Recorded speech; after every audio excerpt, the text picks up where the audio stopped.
Thank you very much, ladies and gentlemen, Your Excellencies, heads of state and government, ministers present,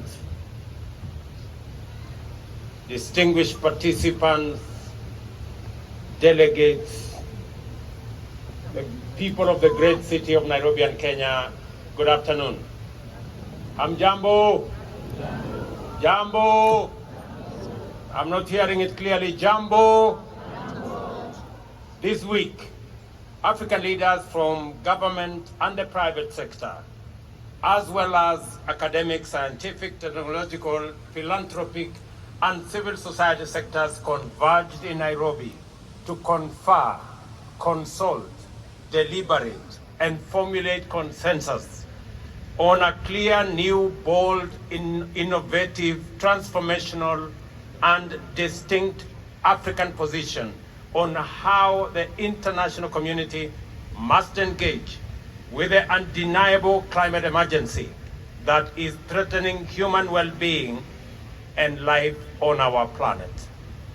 The Africa Climate Summit is both a demonstration of the unwavering collective commitment of the people of Africa to their vision to make humanity's first home here in Africa, a land of abundant potential, limitless opportunity, and the possibility of shared prosperity. It also showcases our determination to mobilize a global coalition of emergency responders to ensure that the industrialization necessary to drive future economic transformation restores our planet's vitality and ecological balance.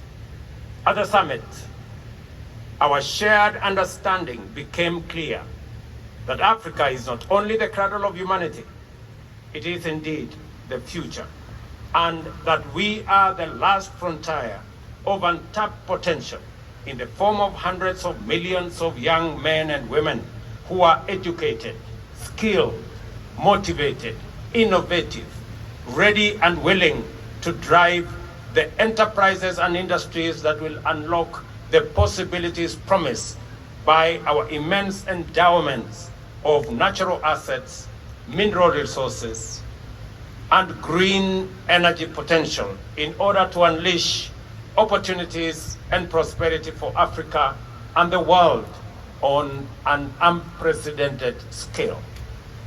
At the summit, we also made it clear that we are aware of the unjust configuration of multilateral institutional frameworks that perpetually place African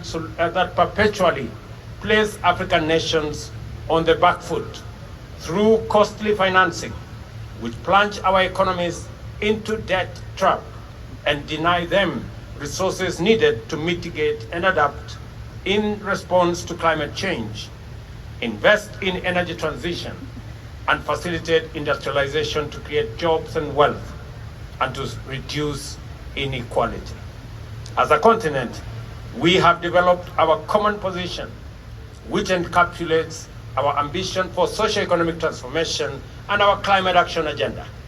This position is anchored on the potential that Africa holds to decarbonize the global economy and set the stage for green industrialization throughout the world. We demand a fair playing ground for our countries to access the investment needed to unlock the potential and translate it into opportunities. We further demand a just multilateral development finance architecture to liberate our economies from odious debt and onerous barriers to necessary financial resources. We are clear in our minds and hearts that the international community must walk with us in this journey into a future of prosperity and security in an ecologically balanced, thriving planet. We are therefore determined to have difficult conversations, take hard decisions, and make uncomfortable changes to set international consensus on an Afrocentric and globally inclusive path into an African future.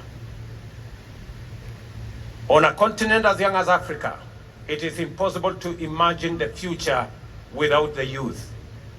Our young men and women in every African country are the primary stakeholders who will define and drive our agenda for green transformation and sustainable opportunities. Our message will not be clear if the voice of the youth is missing. Our efforts to achieve prosperity will not succeed if there are no opportunities for the youth. And our journey will be long and hard and in vain if the youth are not coming with us. Let the declaration of our commitment to act in unison and deliver our aspirations go forth in the firm, clear voice of a united Africa from Nairobi today, and tell the world about Africa's youth potential, opportunity, and its capacity to actualize a world of possibility. We understand that possibility, opportunity, potential, and youth all point to the future. That is why Africa is the continent of the future, because we are a young continent, green and futuristic. Thank you very much. May God bless you, and may God bless Africa. Let me now take this opportunity, ladies and gentlemen, to introduce, but to develop solutions for global problems.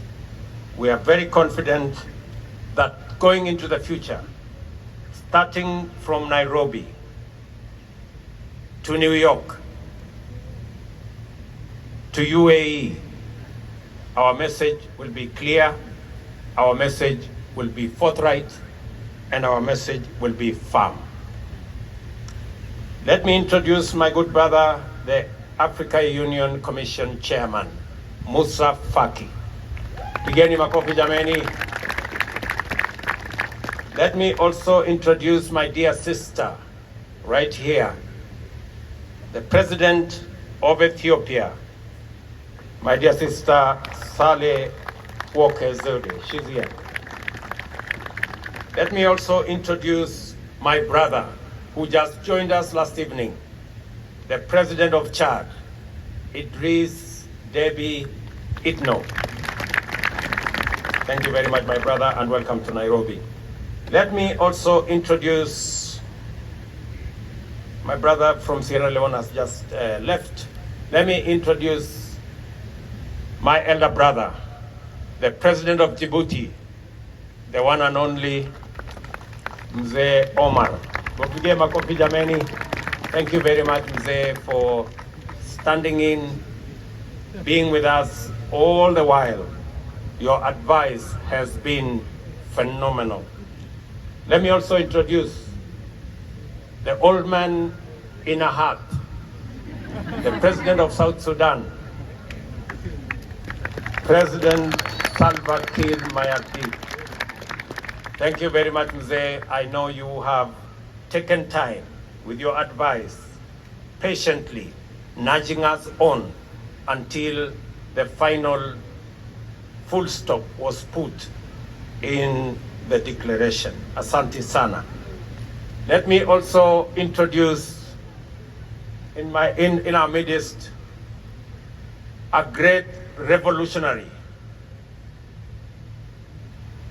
a great leader who knows Nairobi, Naivasha, Nakuru, Eldoret and Lamu and all the other places. President Isaias Afwerki, the President of Eritrea. Welcome, Your Excellency. We don't take for granted that you're here to append your signature to this great declaration as we march forward in unity as the people of this continent. Let me also introduce my good brother Sama, the Prime Minister of DRC. Pigeni makofi jameni. Thank you very much, my friend. I know you were very keen as we discussed what to do with our natural carbon sinks. And your contribution in making sure that it is reflected appropriately in our declaration is greatly appreciated. Let me also thank my brother, grandfather of Africa, Baba Olusegun Obasanjo. He was right here to make sure that we never try to do the wrong thing. Thank you very much, Mzee. And you have supervised us all the way.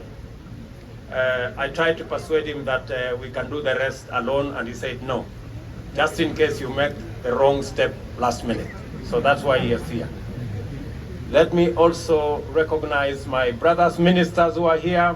All the ministers, thank you, and heads of delegation. I really want to appreciate our first ladies. They're right here. My good brother, the Deputy Prime Minister from Somalia, thank you very much for coming. And all the dignitaries, forgive me if I didn't mention your name directly. It in no way say your contribution was any less. We appreciate everybody who has been here. Thank you very much, Nairobi, for welcoming all our guests. Thank you very much, the people of Kenya, for welcoming all our guests. My very best wishes as we march on.